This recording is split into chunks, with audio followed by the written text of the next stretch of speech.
Дарагія беларусы, сёння дзень, які адгукаецца болем у сэрцы кожнага з нас. Я не магу проста прамовіць слова палітвязень. Яго хочацца крычаць ад болю і злосці. Болю, бо такіх зняволеных у краіне сёння як менш 1500. Яшчэ амаль столькі ж прайшлі праз турмы, катаванні, знявагу і ўжо вярнуліся на волю. Але з падорваным здароўем і страчанымі гадамі жыцця.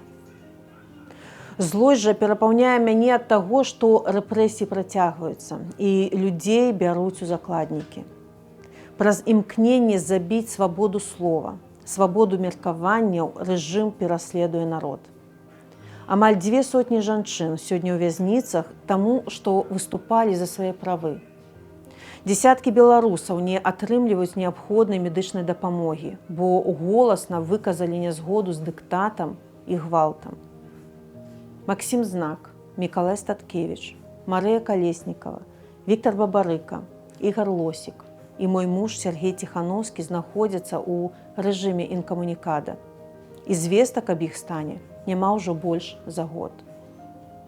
Мы імкнуліся шмат што зрабіць, каб змяніць сітуацыю, публічна і непублічна. Але рэжым не мае цікавасці ў вызваленні палітвязняў. Для Лукашэнкі людзі – гэта проста расходны матэрыял, які не мае каштоўнасці. Менавіта таму ўжо 6 зняволеных памерлі за кратамі. Вітольд Ашурак, Мікалай Клімовіч, Алесь Пушкін, Вадзім Храсько, Ігар Леднік і Александр Кулініч.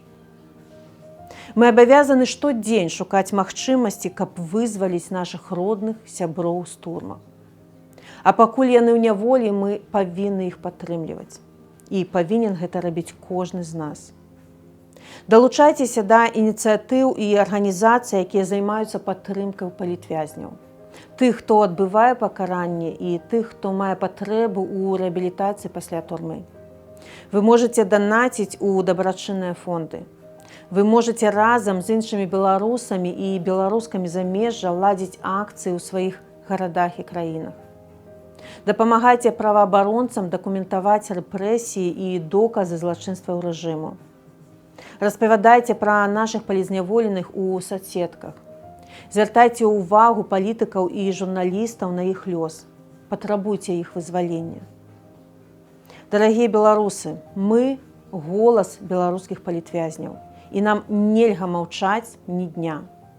Мы можам быць стомленымі і разгубленымі ад таго, што адбываецца навокал. Але людзі, якія знаходзяцца за кратамі, ахвяруюць кожным днём свайго жыцця за вольную Беларусь. І сёння мы з вамі іх голас і іх надзея. І мы не маем права падвесці нашых герояў.